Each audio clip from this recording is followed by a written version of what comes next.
Ano ang sana mo ngayong Pasko? Sana may biyanan ako na bago. Biyanan ako na bago.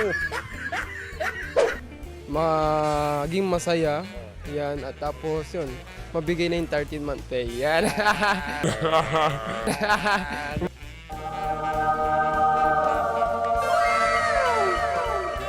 Wala pa ba?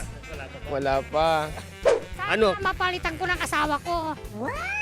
Sana magbago sila. Anong sana mo ngayong Pasko? Sana magkapera na ako para may pambili kami ng pagkain ng pamilya ko. Sana magkaipin ako kasi bungi ako.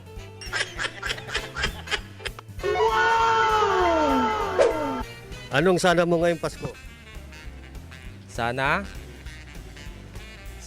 ngayong Pasko ay maalala mo pa rin ako. Sana mabayaran ko lahat ng utang ko sa 2026. 26 ah.